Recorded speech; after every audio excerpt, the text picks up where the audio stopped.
How's it going, everybody? My name is James Loud. I have a podcast. I do genetics. I've been in the industry since 1991. I've seen a lot of changes from the time of the legacy market to today, and we have some amazing panelists here for you guys today. We've got Barney from Green Dog. We got Gina from Cake House. And you guys all know Shea. So yeah, if you guys want to tell everybody a little bit about yourselves to start this off, so what you do and how long you've been in the industry. I'm Barney. I'm the VP of Sales for Green Dog Cultivation. We also do Turtle Pie and Gotti. I've been in the industry 22, 24 years, something like that. Amazing. I started in the glass industry. If you guys have ever heard of Pure Glass, old 2000s brand, that was us too. Woo! But that's sort of me in a nutshell. I try to be nice to people and drink a lot of water. Nice. Well, I'm Gina from Cake House. Just started retailers, dispensaries. I've been in the industry for over about 5 years now. Started in liquor and then decided why not. Nice. It's a lot easier. You know, makes people a little bit happier and nicer. So Yeah. I just stick with that. It's safer. Yeah, a little safer. What up, y'all? Shea Ryann here. Man of many tricks. Been the jack of all trades. Been in the space 20 plus years. Started as a cultivator.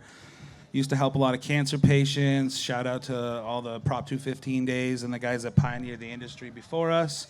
Kind of transpired that into Santa Ana was kind of the closest thing to SoCal in Orange County that was licensing back in the day. So as I was passionate about it led me into the distribution, teamed up with Nam and Tanya and the group, and we got Goodfellas Distro in Santa Ana. So we're a distro in Santa Ana. We co-pack for a lot of large brands. We'd make pre-rolls for people. So we kind of play behind the scenes, behind the curtain on a couple brands and stuff. So kind of a little bit about us.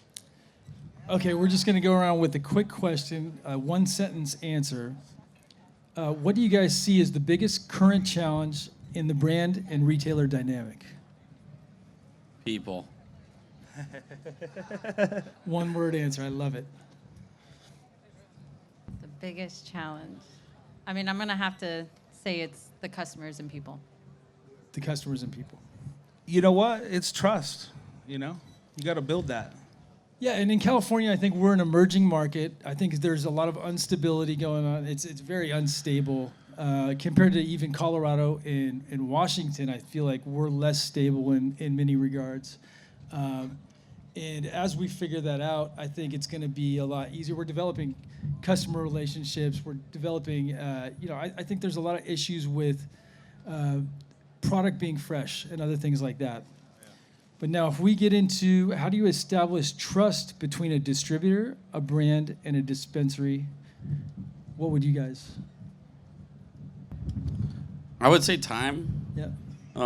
It's not something that can be rushed. I think it has to be earned. Same thing, sort of like all the legacy rules. Like the time piece takes forever, even if you're not selling to them, building that relationship. Also, I think people, same answer, but I think time is the one. The people you have working for you need to be patient.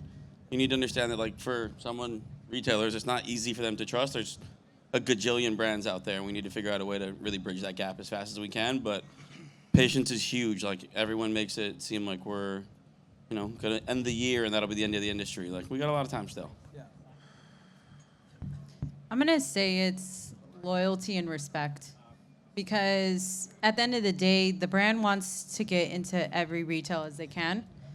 But when you, and I'm going to just be frank, when you spread your legs to every single retailer and try to get in, it's really, really hard for someone like me who's buying for a bunch of shops to understand how you're going to make me feel. Am I going to be special? What deals are you going to provide for me that's going to make me be the shining star out of all the other shops? So, and then like you said, it does take time. I see 20, 30 brands a day. And if you don't put the effort and the commitment to my shop, then I'm not going to put the commitment and effort into you. Yeah, I think those are all great words. Everything you said is great. Time. I think another thing is consistency. I think if you can stick through the industry, be consistent. You got to be consistent on your products as well.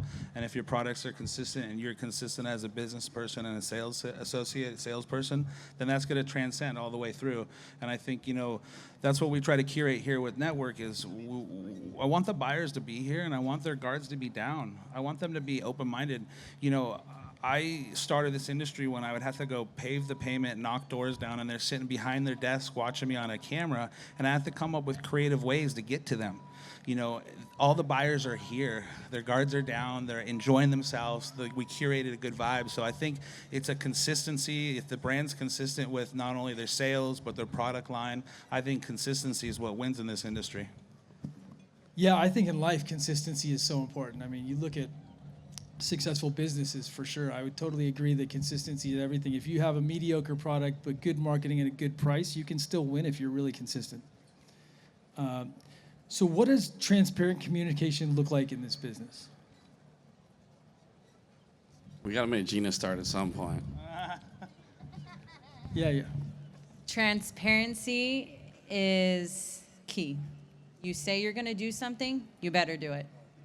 If you tell me you're going to do a BOGO deal, you tell me you're going to give me the best pricing, and that product comes here to my shop, gets delivered, and it's not what you say, I'll reject it. If you're not upfront and honest. And I think a lot of the brands just need to be straightforward on what you can do. Because at the end of the day, that's respect. If you can't do something that I'm asking, because you know me, I'll ask for a mile. You tell me something's $20, I'm going to tell you $5. So just tell me what you can do from the start, and I'll make it happen. But if you're going to sell me on a dream and gets delivered and it's not what I expected, that's at one point, I'm not going to deal with you. Well, so how do you handle conflicts when they arise? I tell them to fuck off. She is not joking. I playing will around. She's not playing around. respectfully tell you, come pick up your stuff, pick it up at all the other cake houses while you're at that too, and just don't work like that. Right. I'm a straight up person. So when you tell me, hey, this is what I'm going to do, this is what I'm going to do, I'm going to place it in all the cakes. We're all going to talk about it. At the end of the day, my GMs all have a saying, what they need for their shops and what works for them. So the conflict is really simple with me. I'm going to tell you, I'm going to probably get really mad on the phone with you. Won't hang up on you, but I'm going to get really mad until you fix the problem. And if you can't fix the problem, just come pick up your product. Yeah. That's it. Anything else to add on that? I mean, I think it's speed. Like, for us, giving bad news late does not work. Right. Like, if something happened, call her. It's way better. Yeah. I mean, for me, one of the biggest issues I've ever had was like, I got overwhelmed with the calls and the people and all those things, and I had to get a team.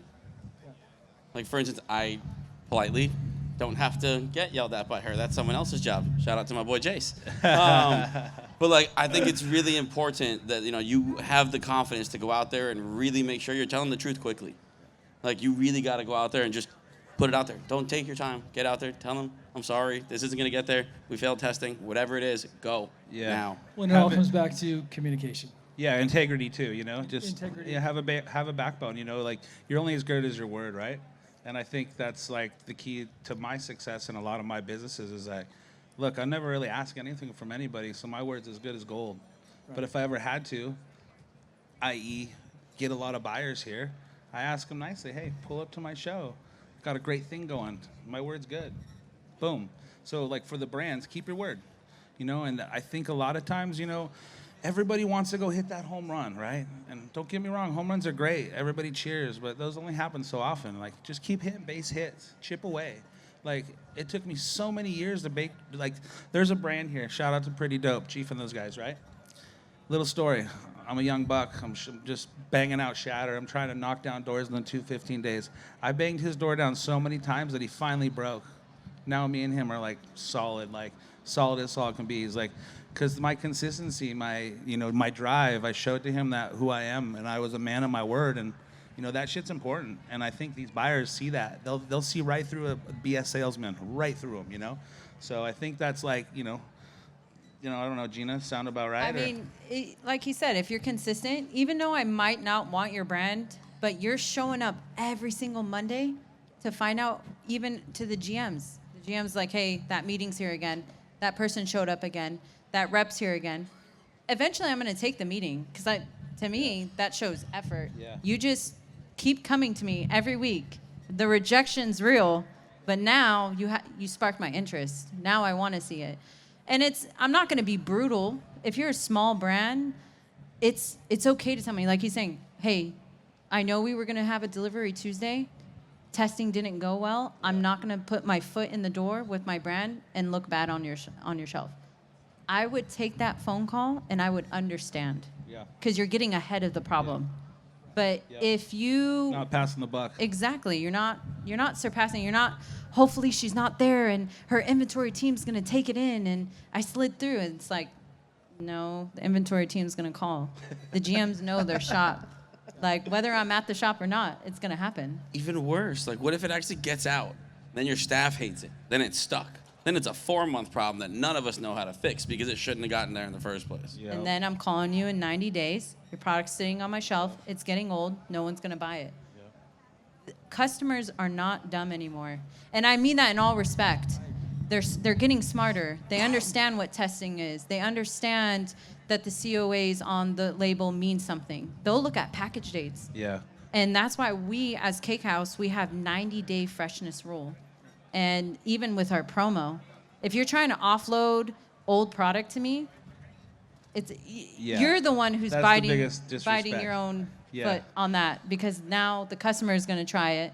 They're not going to like it. And then when you come back to me and say, oh, I have even fresher, better look, better. It's too late. It doesn't matter. It doesn't Yeah. matter. Yeah, you have one time. Yeah. You have one opportunity with that customer. If they You don't ain't- like it, they're never gonna buy You're it not again. going on the same date with the same girl 5 times hoping she gets better.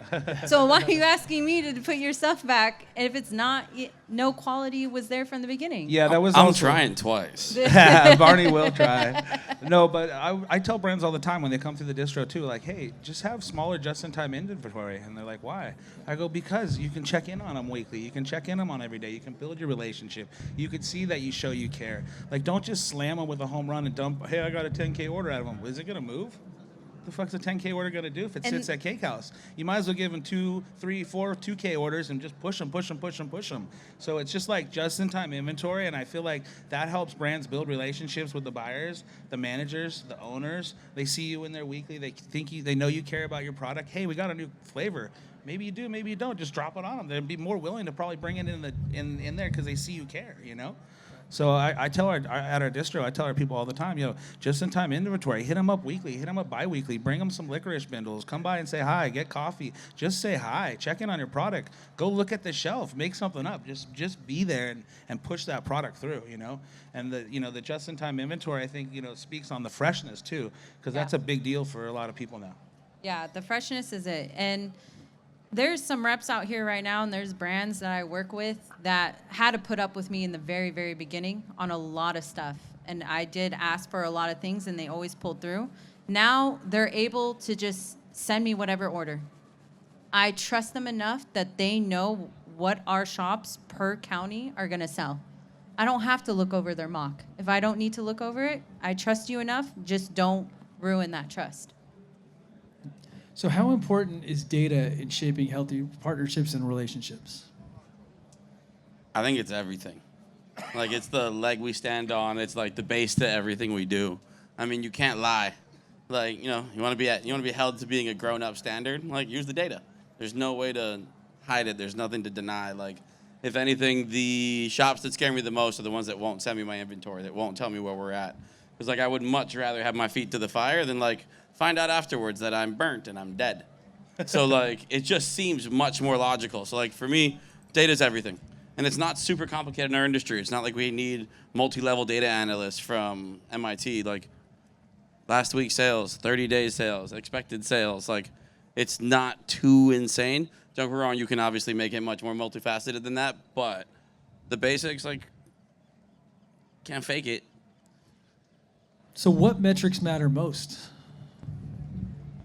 To me, it's sell-through. Every data, everything you do is sell-through.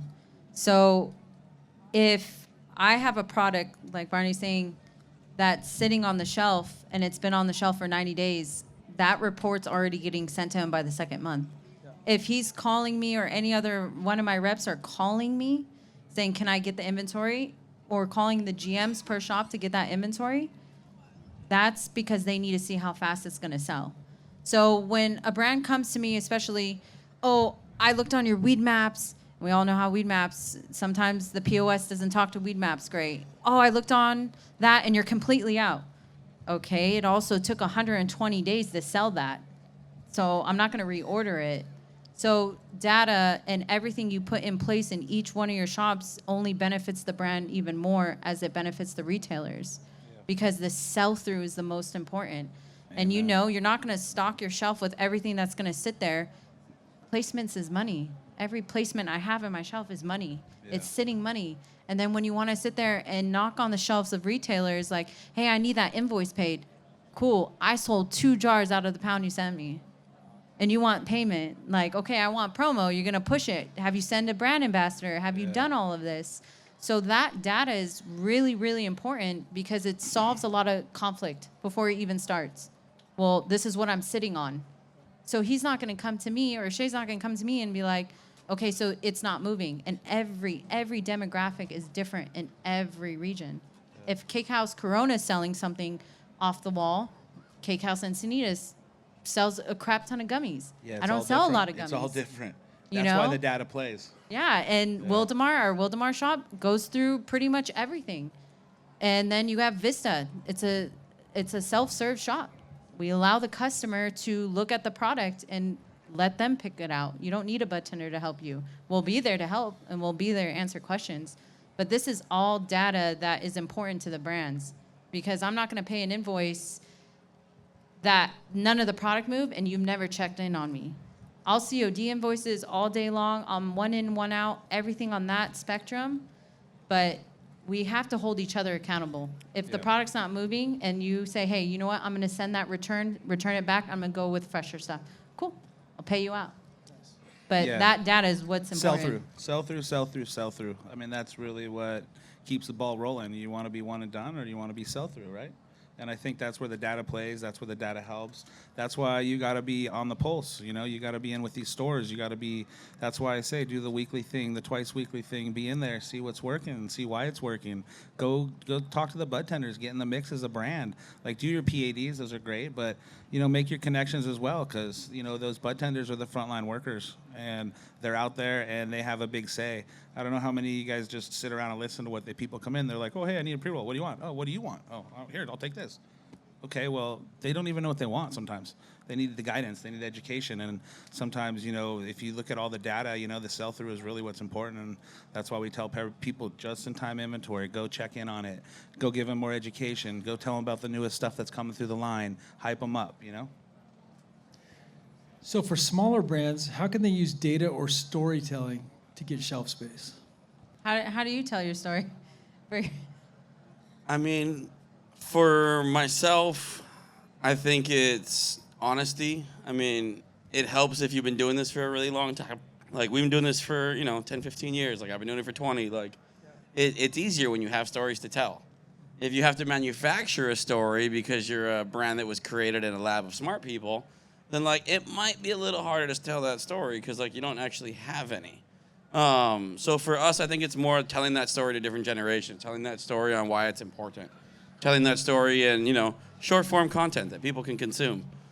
All of those things, I think, are probably the most important. But also, if the bud tenders and the staffs don't buy into the story, they don't have a connection to it, there's no way to attach it to the retailer, I wouldn't want to sell the product either. Like, I want to feel, I want to have emotions, I want to care about something. That's why I work where I work, because, like, I want that thing inside that makes me want to work harder. So authenticity. I mean, it's it's an overused word these days, so I try and avoid it at all costs. Be authentic. Yeah. Genuine. I think for these smaller brands, it's if you have the time as an owner, you should be with your sales rep. And you should go on ride-alongs. You should understand how to tell your story to me. and then go talk to my bud tenders or go talk to the GMs. Because at the end of the day, the bud tender is what's out there. They're on the forefront. They're selling everything. I mean, I can't smoke everything. Every sample I get, it's not for me. It's going to go to my bud tenders. Because at the end of the day, they are going to tell me what they like. And that's why these shows are very important for small brands, too. Because you are playing, you're a little fish in a big pond right now, especially with these big brands throwing a lot of money. So you have to come with your story that's going to, like he said, bring emotion. If I know that you've been doing this for a really long time and you came to market and you put your all in this and all your money, like I had certain stories told to me, I'm like, okay, hey, I'll try it. Why not? But you have to give the education to my bud tenders. Yeah. You have to take the time, go to each one of these shops and do an education. Give samples. Give all that out. If you don't do all these things, it's not going to move. So these smaller brands really have to get to the point of ownership does have to do these ride-alongs, or you're going to hire a really, really good rep that already has the trust of all these GMs, already has the trust of these retailers, because that's the way you're going to put your foot in the door now. Also, I think brands need to come up with their brand identity, is the term, right? And I feel like that's where it goes back to being authentic, too. If you're an authentic brand, you stay in your lane, you do your thing, and you do it great, you can be successful.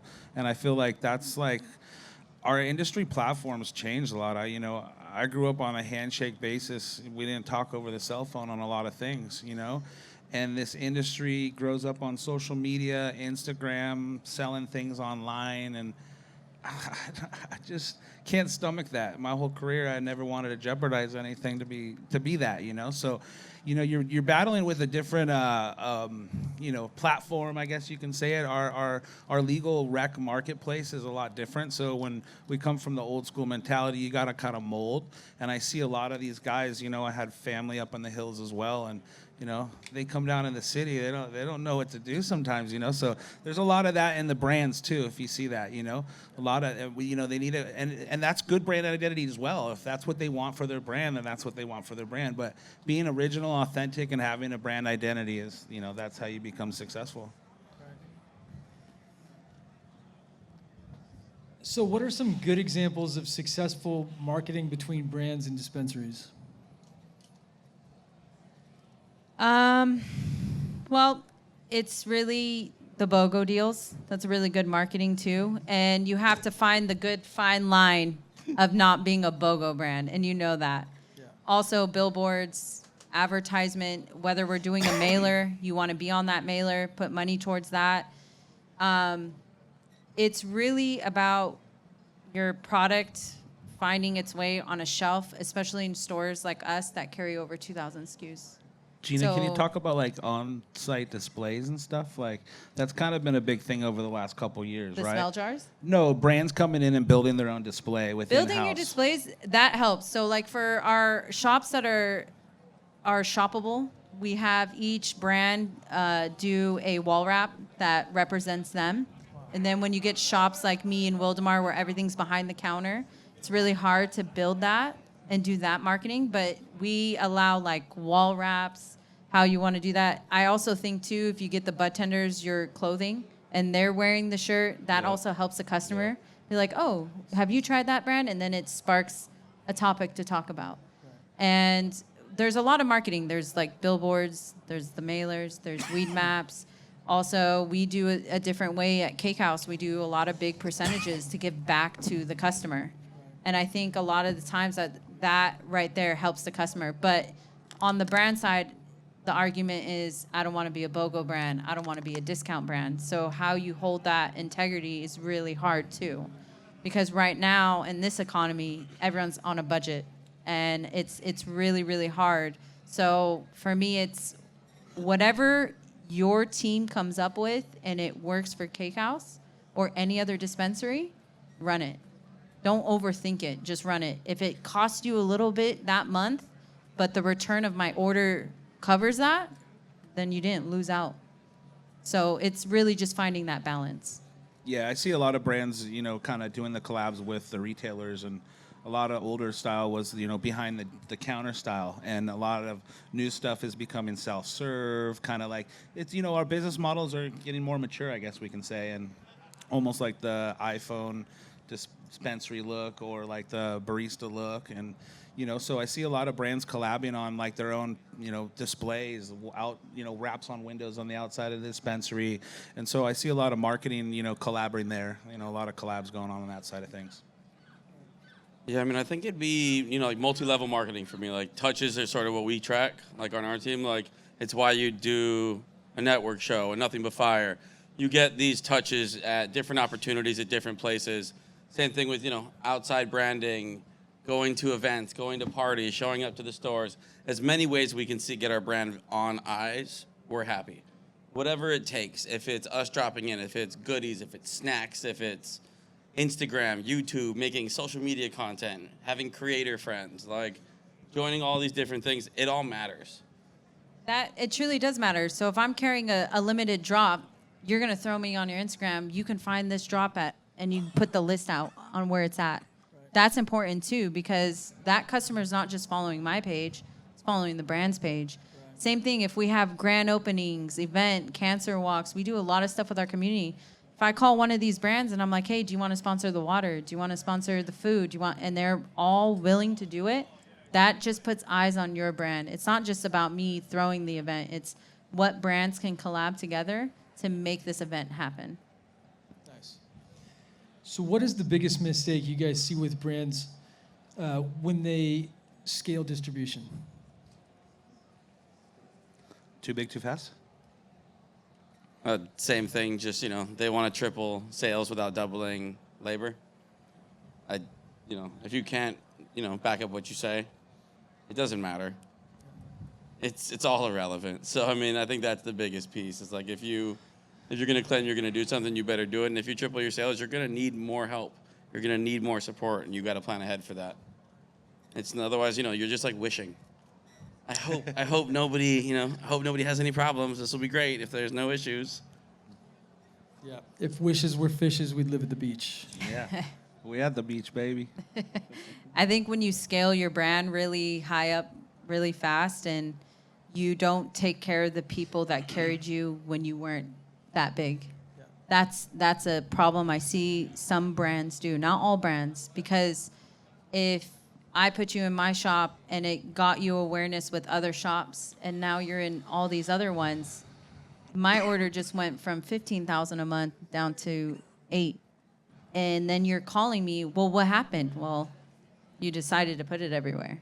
So as I'm clapping for you because you are getting bigger, and I think as any owner, you want to see your brand explode, you also should be picky too. And I think the problem when everyone scales up too quickly, they forget the deals that they used to run. Mm-hmm. They think they're too good for that anymore. They want to make sure that, I can't do that price anymore. And it's like, I get frustrated. Gina, I'm selling 100,000 now. Come on. Huh? I'm selling 100,000 things now, Gina. Come on. Yeah, I have the best flower on the market. It's the best thing. We take care of it. I have the best vape on the market. Never I hear all these things on the daily basis. So how should brands balance loyalty with retail? Just remember the ones who you started with when you weren't to that point, and just keep feeding them. Now, it goes both ways. If your brand just ends up dying in my shop, and I say this with all respect, doesn't do performing numbers like it used to because my demographic changed or something changed in the industry, then you as a brand need to do what you have to do. And I'm okay with that. As long as you're upfront. Like, hey, I have another store crushing it. I need to put my brand there. Okay. Look, I enjoyed this marriage as much as in the beginning, and if it doesn't work, and I tell them, there's enough to eat for everybody. But if I'm not performing for you as a retailer to your brand, then it's okay to find someone that is performing for you. And the water down effect, right? As you scale, you got to scale the quality as well. And I feel like it doesn't match that sometimes. And some things, that's where things start to go, the wheels start to fall off a little, And I think what Gina's saying is just get your core group and stick to them strong, and then scale accordingly. You know, you don't have to build overnight. You know, like a lot of people, we all want to. We all want to build Rome in one night, right? I think runway is important as well, right? Yeah. And that like comes from the relationship and the trust and all that stuff. But like that's what we ask for the most is runway. Like give us a little bit of time to build, because like if you're expecting me to do the same numbers as your top 3 who's been building out that customer base for 4 years, I'm cooked. Especially since I know that they're getting a lower margin. All the things are better for them already. So like that's the piece for us that like for a smaller brand that runway means everything to us. Because like we think our product can stand on its own, but if we don't have the time to get to your customer base, that's where we will have the biggest issue. And that goes for shops too, because as we first open, we don't see the numbers. We climb up to it. So if your brand didn't do well with me in the beginning, I'll take a second chance with you. If now my number of customer base goes up, and I went from when I first opened seeing 150 to 250, now I'm at 700, 800, your brand might do well again. Let's bring it back. I want to take another chance on it, because maybe it didn't have enough customer base for it to have a shining light on it. So, and this is like what Shea said, you have to keep the quality the same.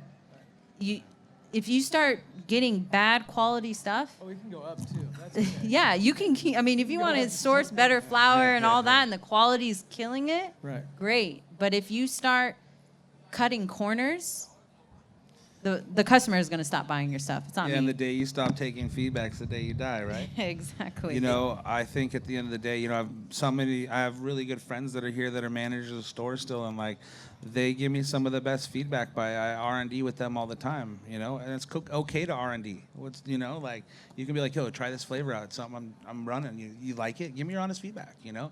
And I think a lot of brands, you know, could take from that, like building that relationship with that retailer, getting that feedback, getting that boots on the ground. And I think it goes back to the bud tenders, right? I have a lot of brands that ask me from this show, why you open a bud tenders? They don't make the decision. Well, no, they might not make the decision, but if I give them that hash roll and that sample, and Gina's like, yo, you got something to smoke, and she asks the bud tender busts that thing open. Gina's like, holy shit, who is this? I've never heard of him. What is it? What brand? Da, da, da, da. That conversation started. That bud tender is the catalyst to now Gina understanding who that product line is, that product is, and potentially may buy it for her store. Just because you know, spent the time to educate the bud tender. So that's why I think they're very powerful in our industry as well. Nice. I mean, just to stand up for the brands for a second, because like I would say that most of the brands are trying their best. I'd say most people are, you know, like they're not trying to skirt things by or anything along those lines, but like things do age terribly in jars sometimes. Yeah, it depends. I mean, it also We're like- depends. You can't give me a jar and it's plastic. You know that's going to age it. No, I mean, you know, That's your shout fault out, as a shout out brand. Grove That's not Bag, mine. you know what I mean? Like, shout out Glass. Like, we don't do any of that. But like, I'm just saying, like, we've had batches where like you put it out and you find out that it aged in 3 weeks, and you're like, wait, how? How did this oxidize that quickly?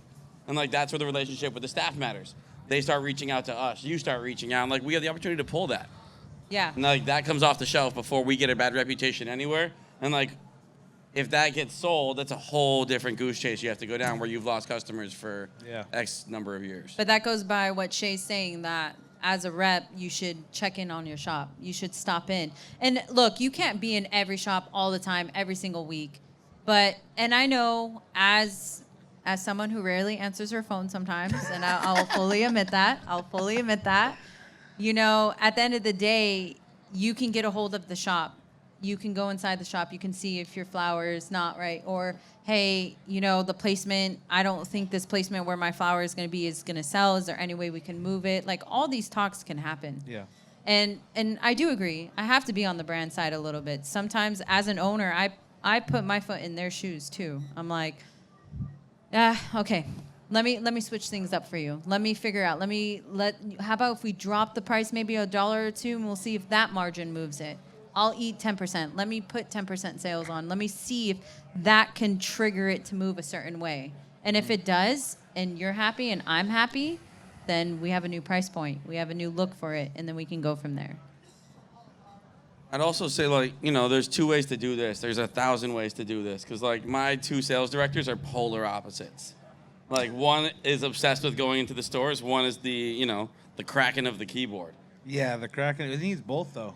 And like You they're need just both. completely different people. Like, Yeah. you know, Joey is an absolute monster in NorCal, and Windu, most of y'all familiar, like he doesn't go home. The dude sleeps in his car and like lives on the road. So like, I don't know. I think that, you know, find your own way to do this as well matters. Like, you got to build, you know, your own authentic way of putting this all together.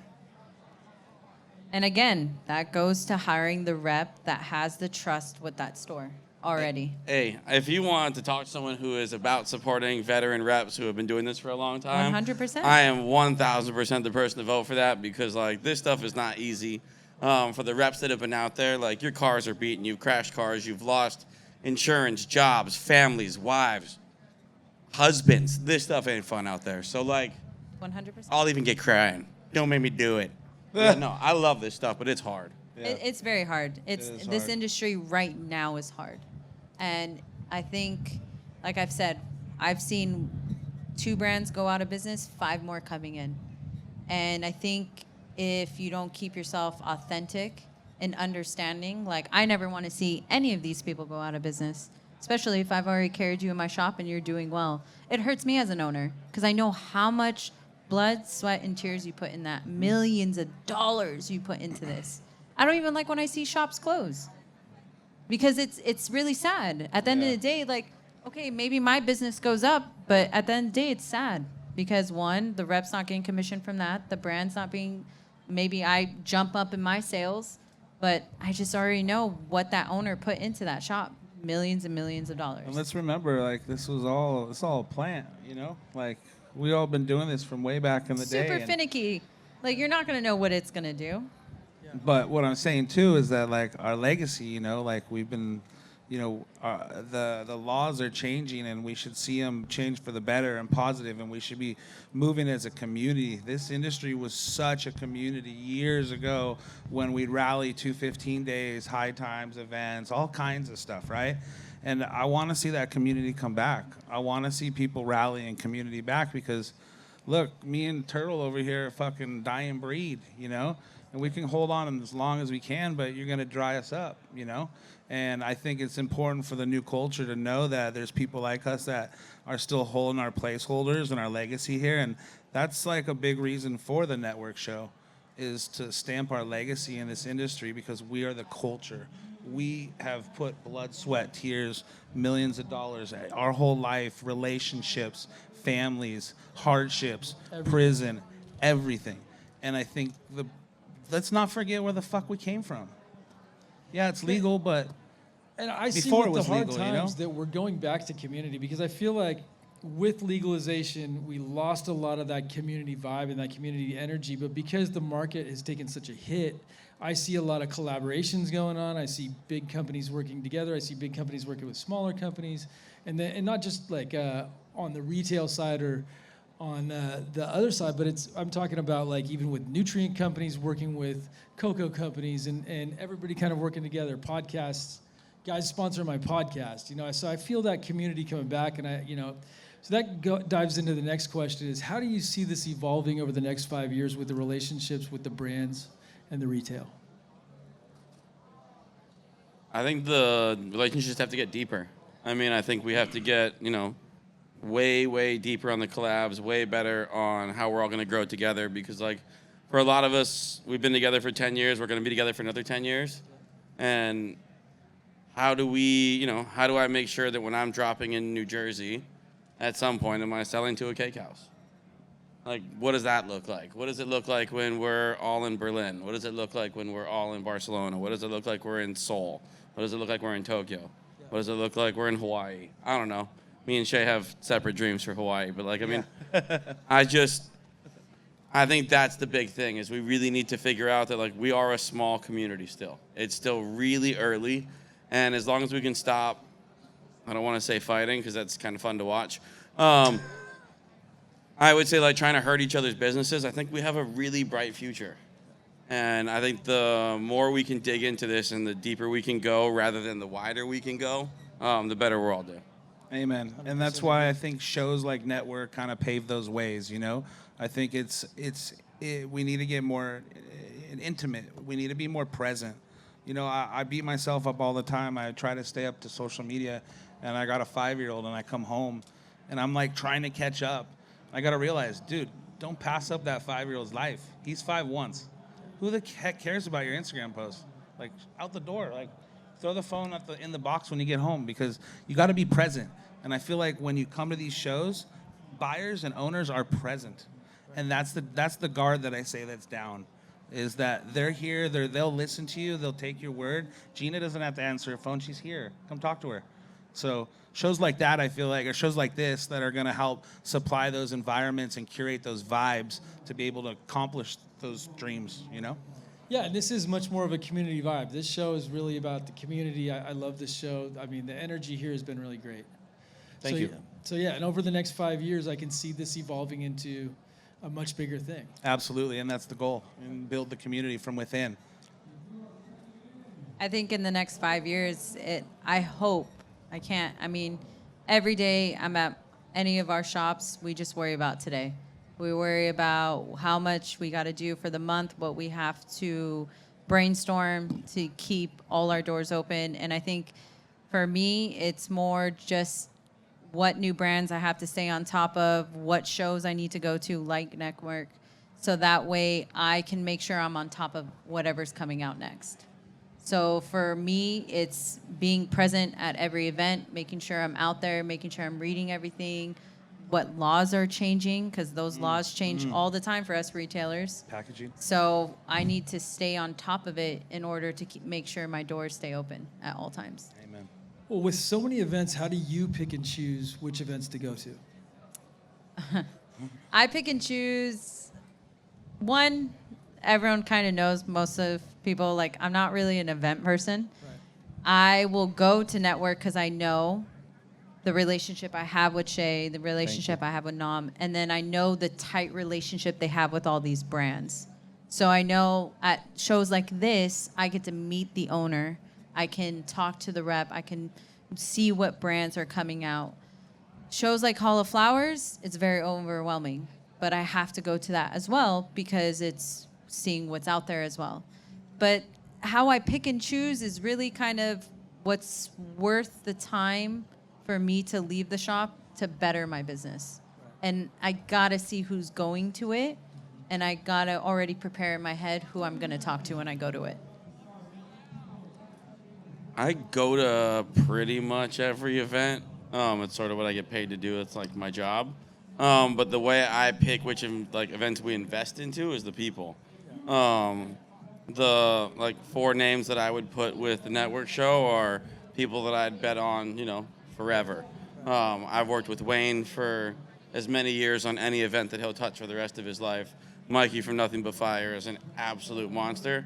And I was referred to Nam through a guy that snowboards.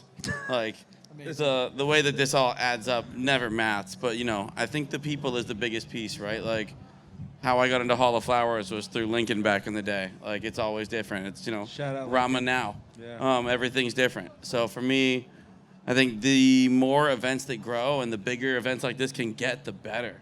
Like we need more presence. We need more people. We need more support. Yeah.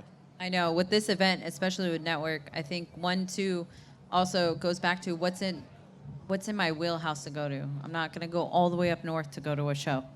I have to stay within where my wheelhouse is. Even though Cake House, we have 2 shops up north, but again, it's also placing the right GM, the right people at your shop to go attend those shows, and they know what they need for their store. So especially in Cali, north and south are 2 different breeds for sure. Yeah, geographically undesirable is for sure a thing. That is 1,000% a real thing. Like, I had to miss Hall of Flowers this year because my wife just had a child. Congrats. This is less than an hour Proud of from you. my house. This is doable. I can make it here. You know what I mean? I would normally be there. Couldn't do it. Yeah. So, speaking on that, is there a NorCal version of Network coming? Might be a little something. We got a lot of love for NorCal. There's actually a lot of NorCal in here, A lot. We went up to JP. NorCal in the house. What's up? We got love for you guys. A lot of NorCal brands in here.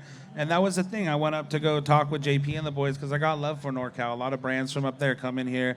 They've always, supported us from the beginning. And, shit, California is almost like 2 states, NorCal and SoCal, you know, but we're going to blend the two. I think there's some opportunity to look up there, and we've had a couple opportunities, a peek on some venues.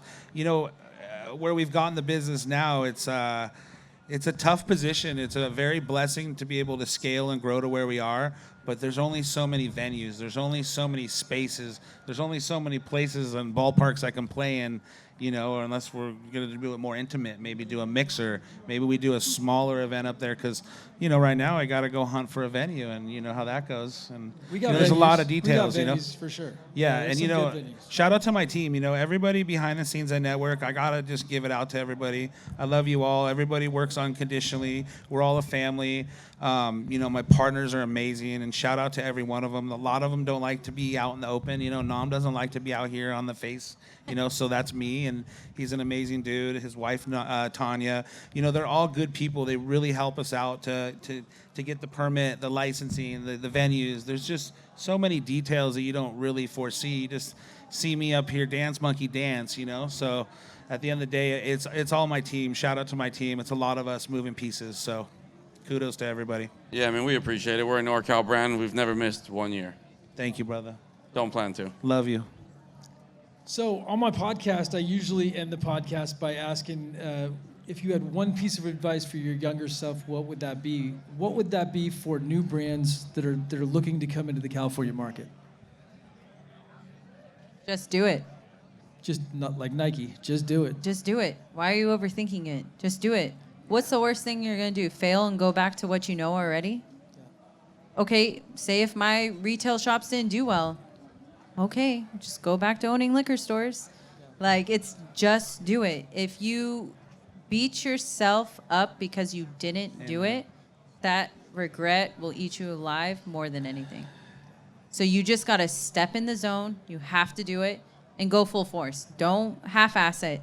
Go full force with it. All in. Take the chance. Take the leap. I'm my own worst enemy, you know? I'm critiquing myself on this own event, sitting here looking at everything, you know? More water here, more this, more that. I mean, there's so many things that I can do, but at the end of the day, like, just chip away at it and go. Don't stop. Don't look back. Hop in and go. Yeah, I should have done that years ago, so I agree with them. All gas. I think as business owners, too, you have to be able to make the right decision like that. And there's not a lot of time to think about, oh, is this right or is this wrong? I need to take 2 days to think about it. A lot of times, you know, I grew up as a chef as well, along with cannabis. But, like, in the kitchen, it was like, you got to make the right decision right now. And You got to pivot. You got to be able to pivot. You yeah. got to be able to take every wrench thrown at you. Yeah. Literally. You have to, if you cannot pivot and you're going to cry about everything thrown at you that goes you're gonna wrong, lose. Yeah. have your venting moment. Trust me, Yeah. I have my venting moments. I get really mad, and then I'm like, you know what? I already know what to do. Here's the problem. My number one thing I tell my staff, I tell anyone, you come to me and complain, you better have a solution with it. Yep. Don't just complain to complain to me. Amen. Have a solution right behind that complaint. Amen. Okay, so if you had one piece of advice you would give to retail evaluating new product lines, what would that be? Smoke the weed. I 100% agree. Smoke the sample. Understand that sample is for you to understand what that brand is. So if you are like, oh, I don't do vapes, give it to somebody in your staff that does vapes. Yeah. Let your staff and let everyone give you the right feedback on it. I have no problem going to a brand and saying, yes, all my bud tenders smoked it. They all thought it was horrible. So you should take that feedback and understand it. Don't challenge me and be like, well, everyone else loved it. Like, okay, well, then I don't know what to tell you because I'm not going to fire 10 staff members because they didn't like your stuff. Right. So whatever I don't partake in goes to them. Regardless, this sample's not for me. It's for them. They're the ones who are going to give me the honest feedback. So with my last question, and I want you guys to go into detail as much as possible because there's all kinds of different qualities, right? There's quality and there's product points, price points for everybody. How important is quality? I mean, you should be fairly willing to like bet your life, bet your everything on it. It should be the foundation of who you are and what your business is. I think that's, everything that we stand for. It's everything that we fight for. It's why we wake up in the morning. Yeah. I don't know. I work where I work because I like being able to run my mouth.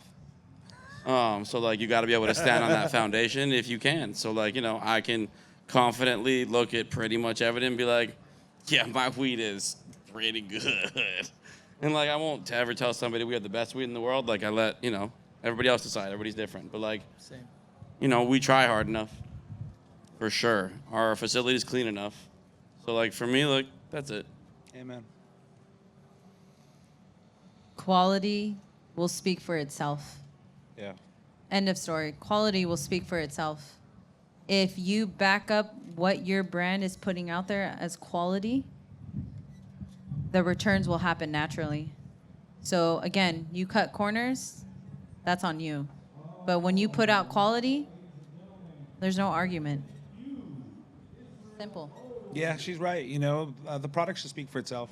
End of the story. You ain't gotta oversell the product. Let the product speak.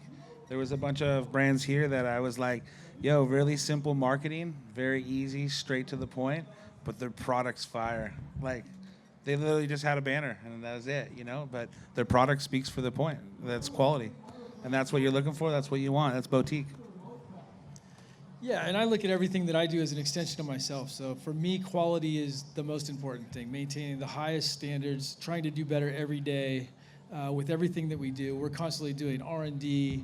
We're constantly testing everything against everything else. I have a research and development facility, but like really, to me, quality is everything because it's a representation of who you are. But thank you guys so much for coming on the panel today. Thanks, thank James. you. Appreciate you, brother. It's been a lot of fun. Thank you. Thank you.